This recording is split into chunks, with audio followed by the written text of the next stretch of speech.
I'm Chris Cocalis with Pivot Cycles, and we're here today to talk about the new Switchblade.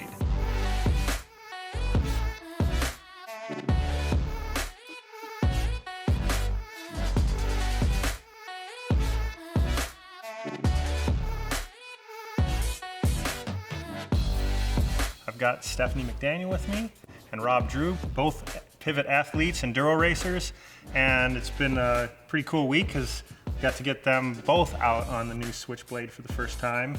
Cool. Actually, the first people to ride the actual finished painted Switchblades in the wild, so that was pretty cool. Heck yeah.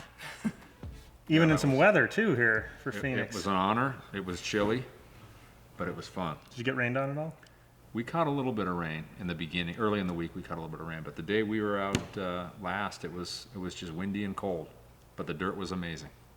Oh, well, you've had a Switchblade for a long time, Yeah. along with Firebird 29, and you've been racing Firebird 29 all last year. So, so give me your thoughts for starters. So definitely, I just felt climbing. I actually had to look behind me a couple times thinking someone was holding me up as I was climbing some technical features that normally, you're just like, all right, moving up here.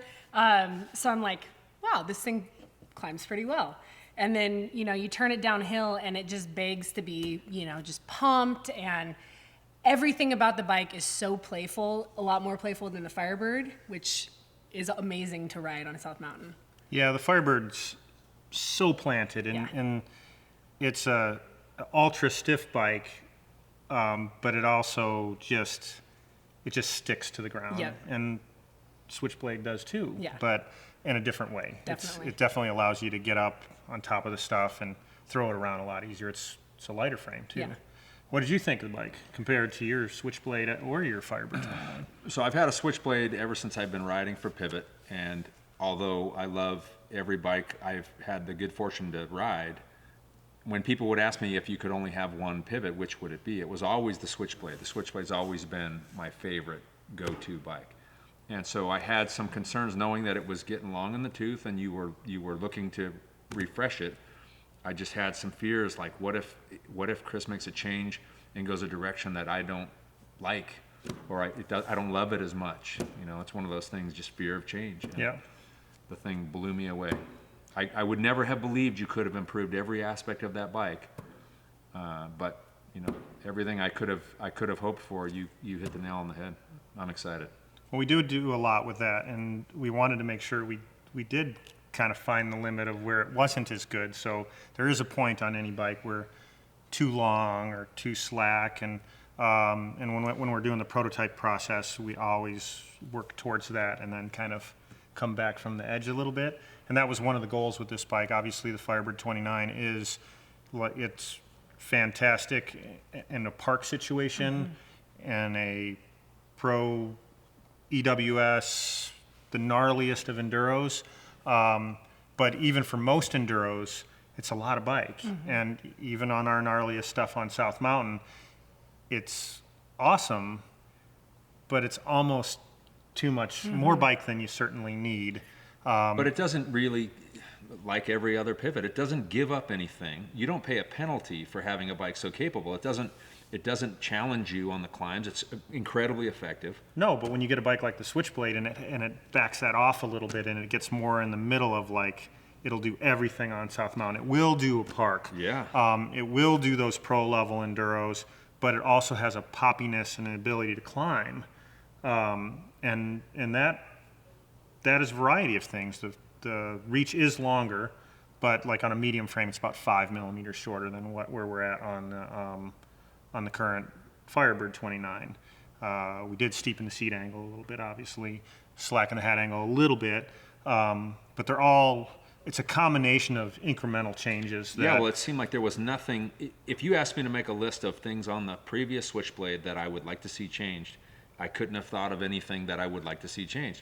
But it seems like you touched everything. Some things less than other things, but every change contributed to a package that's ridiculously better than the last one. Yeah, at the end and of the day. That's a bold statement because that last bike was so good. At the end of the day, when we look at those bikes, and the goal is always to try and achieve the next travel segment up in capability, and the next travel segment down in the ability to climb and pop over things and just be a bike that you can ride everywhere. And the Switchblade's always had that. And now it gets more travel too, because it was a 135 millimeter travel bike before. Now it's 142 millimeters. The Switchblade was originally a 150 millimeter travel bike in the front. Yeah. And in its last year, changed to a 160 millimeter fork. So this bike is designed around a 160 fork with a 40 millimeter offset, and then the 142 in the back, and that's actually a more balanced combination with the longer reach and the slightly slacker head angle. Well, as an enduro racer, if somebody asked me to design my ultimate enduro bike, I would tell them 29-inch wheels, 160 up front, 140 in the rear. That's the magic combination, in my opinion. And this thing just hits the marks across the board. So you guys both rode the bike in its standard low setting, and then the new bike, like the Firebird 29, actually has a flip chip in the back, so you can raise the bottom bracket a little bit, steepen the head angle. So if you're riding in some terrain that's not quite so steep or gnarly, a little bit more pedally, or even a lot more technical and slow, East Coast, roots, rocks type stuff, and you want that bottom bracket up a little bit higher, you have that option as well. But that also helps with the ability to still run plus wheels on the bike. You guys probably aren't going to be doing much plus wheel running unless it starts to snow here and Right. gets really mucky, which is not probably going to happen in the next week or so. Well, I think I'm one of the few people I knew who was running the Firebird in the high setting. Yep. And so I was eager, when I noticed that it had the flip chip on it, I was eager to flip it around and try it. I didn't, but I am interested to make that change and see how it feels. Yeah, it makes for a nice different combination, another option to be able to run on the bike depending on how you want to set up your bike. And then for riders that are running plus tires, it's still, if somebody's not enduroing at that level and just wants a nice planted trail bike, plus wheels are still a great option for that. Now, the ability to put it up higher and the BB in the rear and still add the cup to the front to get it back I to the was same just going BB to ask, height. so is the cup still going to be an option that's available for that bike? Always, in yeah. conjunction Yeah. with the, okay. For sure. So yeah, with the high setting and the cup, you basically bring a plus wheel bike to the exact same head angle, seat angle, geometry, or you can have a steeper seat angle, half a degree steeper head angle if you're not running plus wheels. And then of course, you can totally monetize the bike because I'm actually right now I'm running my Firebird 29 that way, and some people love that, some people don't, but it's kind of a thing. And if you want to do it, that bike has the capability to, again, you can do it halfway and leave your 29-inch wheel on the front, put a lighter 27.5 with a little bit more meat on the back, and put it in the high setting and keep that geometry pretty. Well, in places where you have a trail like Geronimo, where you've got the super slow switchbacks, the 27.5 in the rear seems to give you quicker acceleration out of the corner. Yeah. And then obviously the 29 up front gives you better rolling, less likely to wheel trap. So I can, although I don't have a bike that's in that mullet setup, I can see where the benefits are in the right circumstances. Yeah.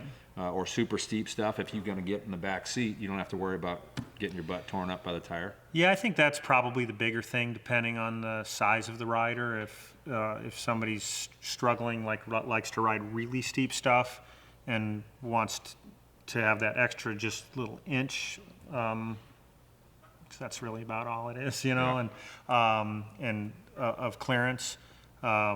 Sometimes the front tire can cash checks that the rear can't deliver with the 27.5. Yeah. But you know, there's a compromise to everything. So, but it can do it both. Can do all three setups. So having that chip is a really nice setup on the bike.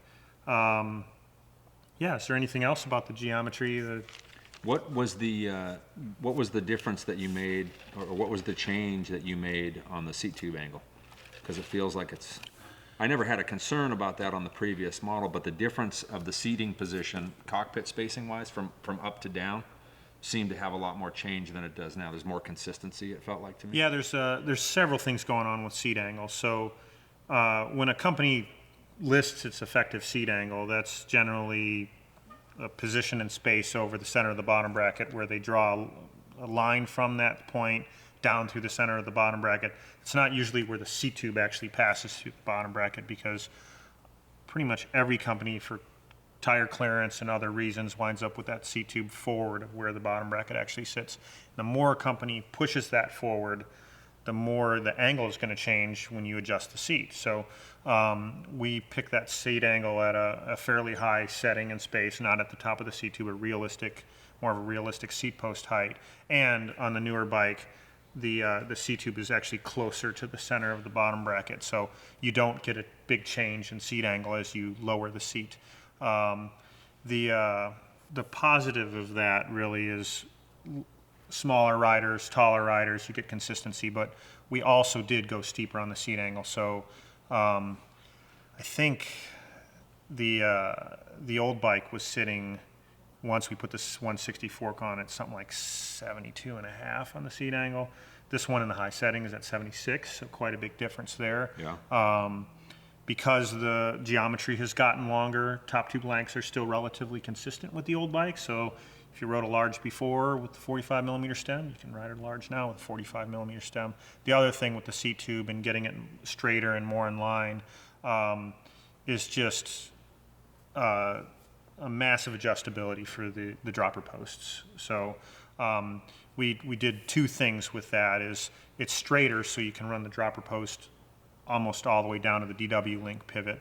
And then the other thing is the seat tube's got a lot shorter. So previously the small frame ran like a 406 length seat tube, and the medium now runs a 394. So how's that affect the standover?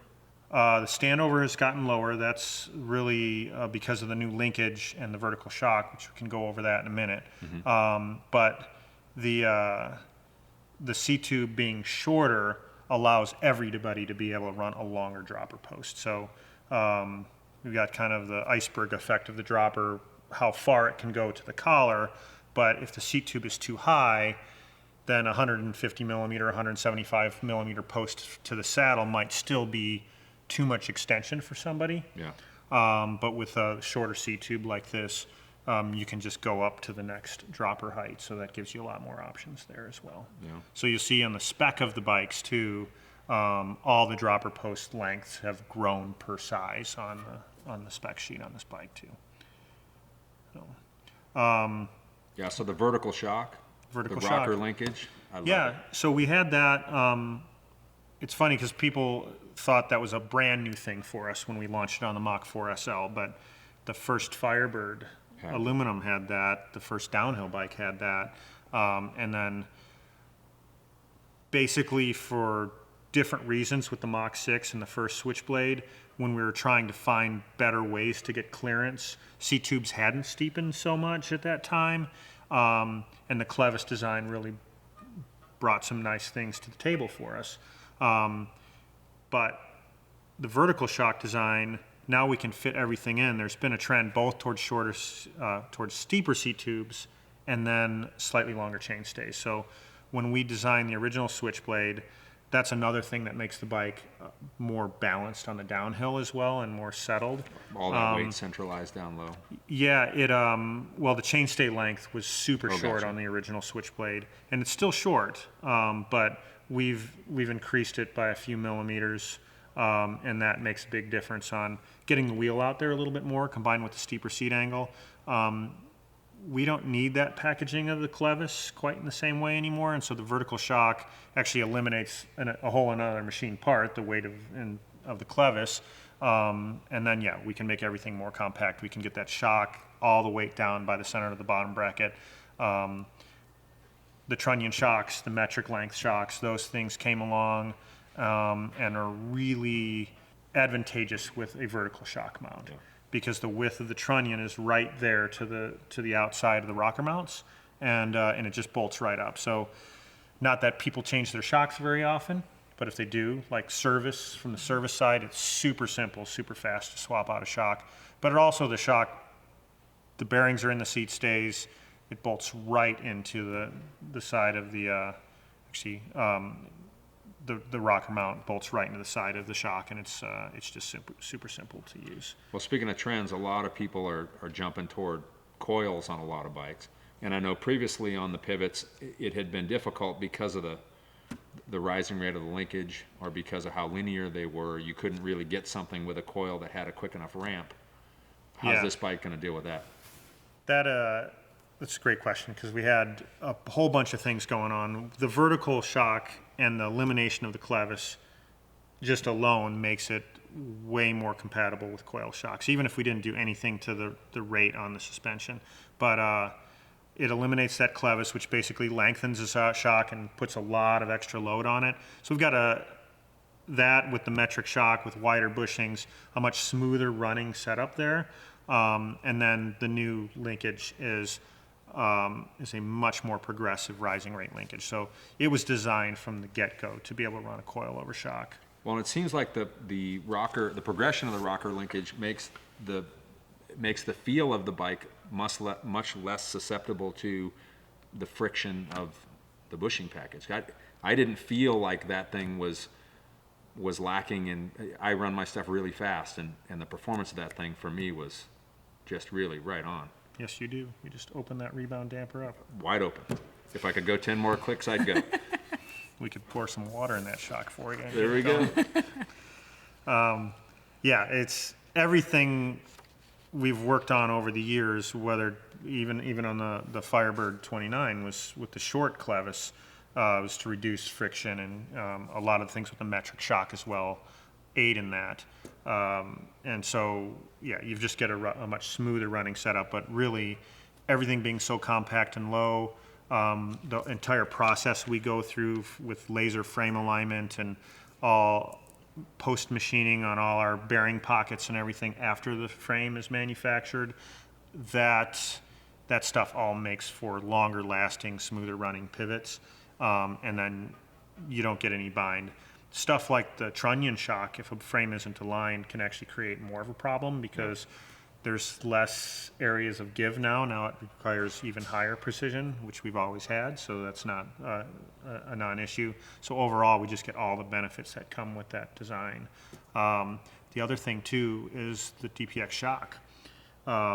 Steph, what did you think of the way that felt? I mean, you've got a Float X2 on your Firebird Yep. 29. Yep.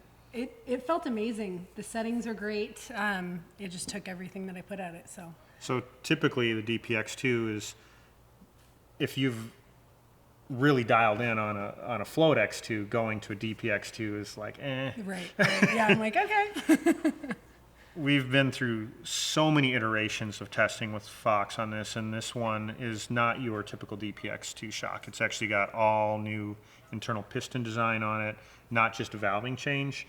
And so it still looks like, tastes like, everything from the outside looks like a normal DPX2 shock, but all the internals are basically different on that shock. And yeah, it climbs better, it's more planted on descents, it takes hits better. And then the stock tuning for the shock is designed for a wide range of riders. I mean, I told you to set it up and run it in the middle setting, and when I set you up, we had you fully open, and I think about 3/4 of the way out on the low speed compression damping setting. But the volume spacer inside there is to the much more aggressive end. In fact, at South Mountain, the Fox guys, several of them wanted to back off on that personally. So, but in the past, we've had really aggressive racers that have always I just want to go to the max volume spacer. So I wanted to have something that you could just really pound the crap out of it and hit something really as hard as you want to hit it.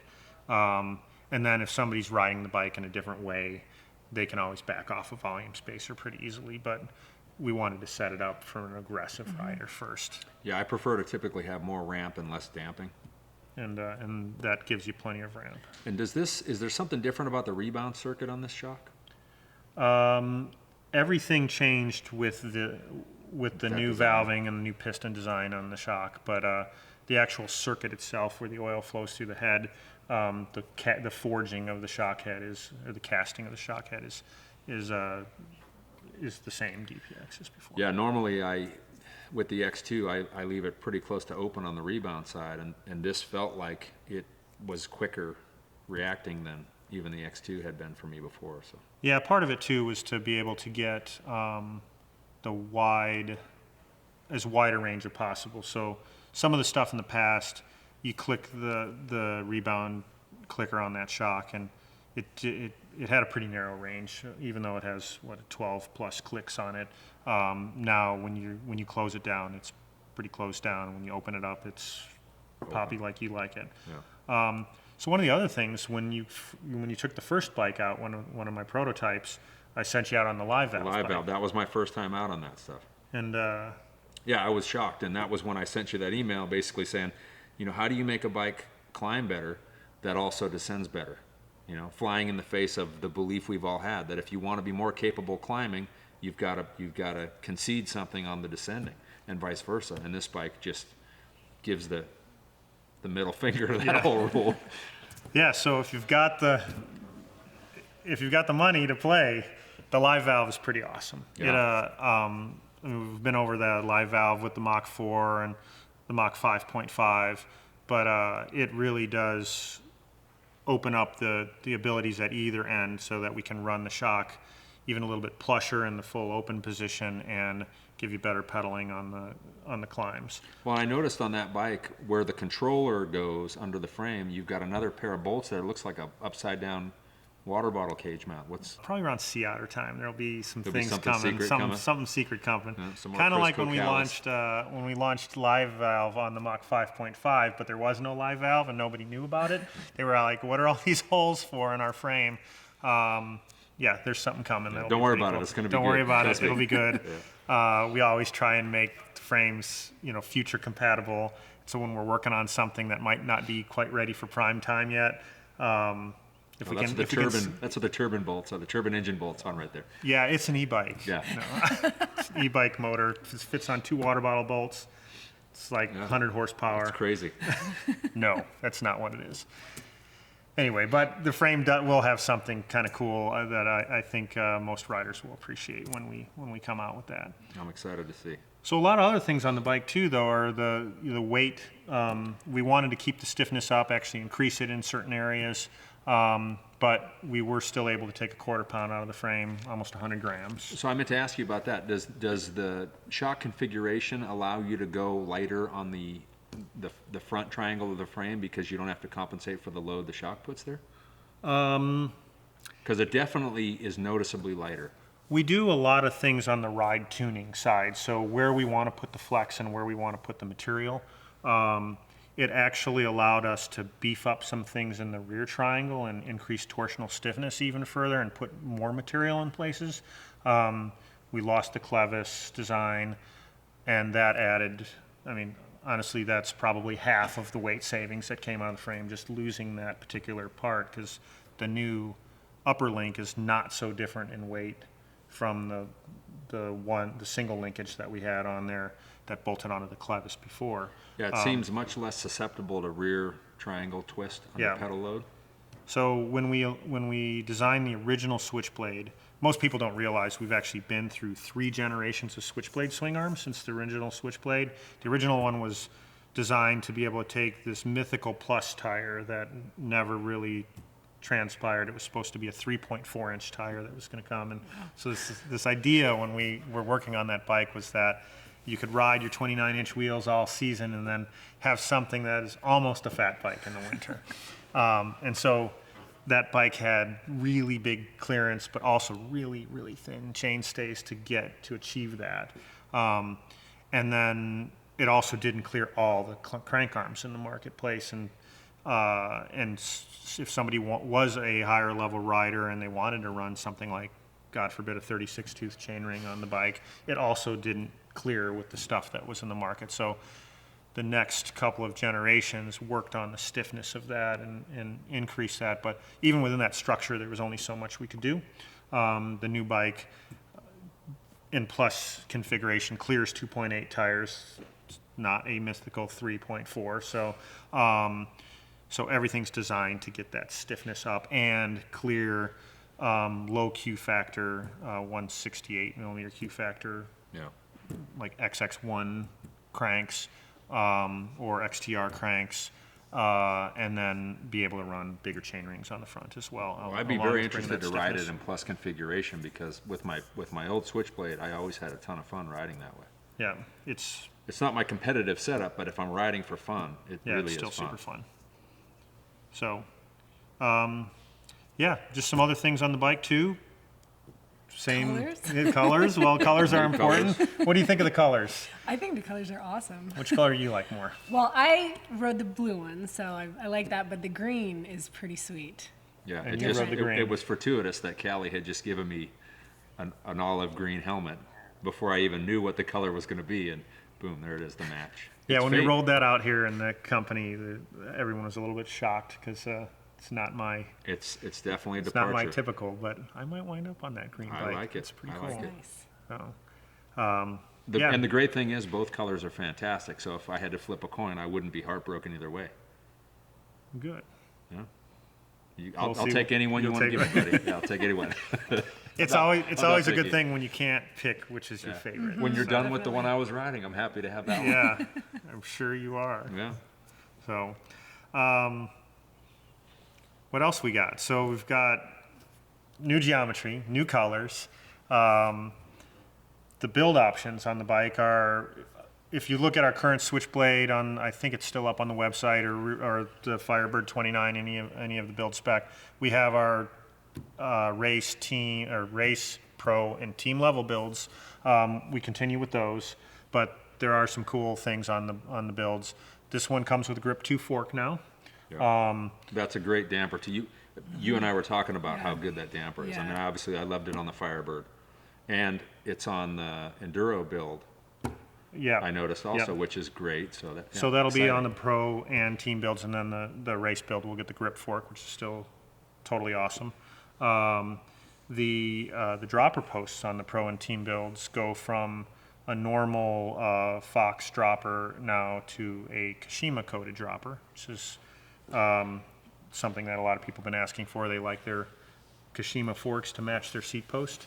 And then the new bars and Yeah, and that's grips. another thing Interesting. that I've always been a fan of the padlock grips. So when I saw that this didn't have them anymore, I was a little bit sad, but the new grips are fantastic. Yeah. I love them. Yeah, the padlocks are awesome, but it has definitely been a love them, hate them type thing. Yes, I've spoken with a lot of people who don't like them, and on a couple of occasions when my bike tipped over, the end of the handlebar does break pretty easily. They were super soft, but you Yeah. could lean them up against your car. That's true. The new ones, you don't want to lean up against your car. Right. The car's not going to win that Yeah. one. then I So can sit and come see me. yeah. So the new handlebars have the stock size on everything but the extra large. The extra large come with an 800. Maybe the extra small comes with a 760, I believe. But then we go to a 780 millimeter new handlebar, new graphics. The indicators on where you set your handlebar are a little bit easier to read while you've got them on the stem. Yeah, I did notice that also. So you can really set up your stuff a lot faster, easier.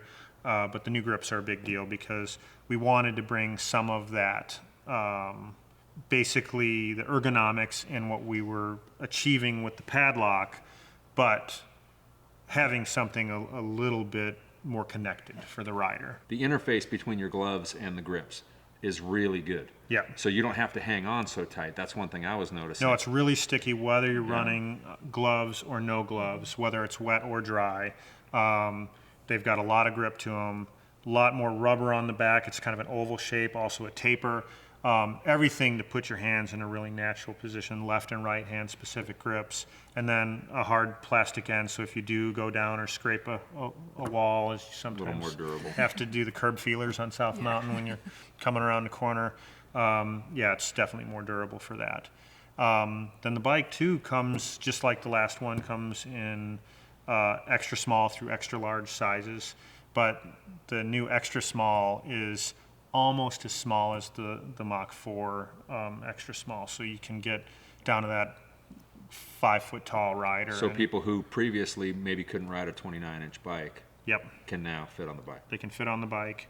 Every bike size is size specific tubing, so it's not like we designed, I say tubing, but it's a molded carbon frame. Yeah. So proportionally Everything gets bigger and grows. smaller. So an extra large frame has larger top tube and down tube. So it's not just the layup, but also the tube sizing on each frame size.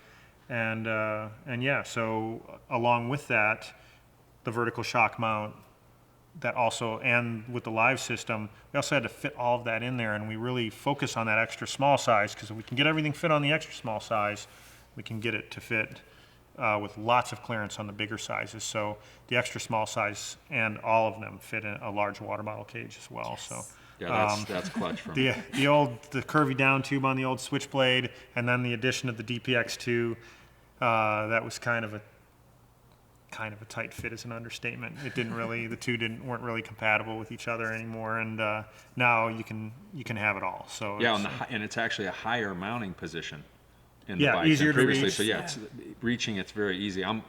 I will admit, I'm one of those people who, had occasion to not be able to find my bottle cage, and when I look down, that's when you hit a rock on the trail and crash. Yep. It's not cool.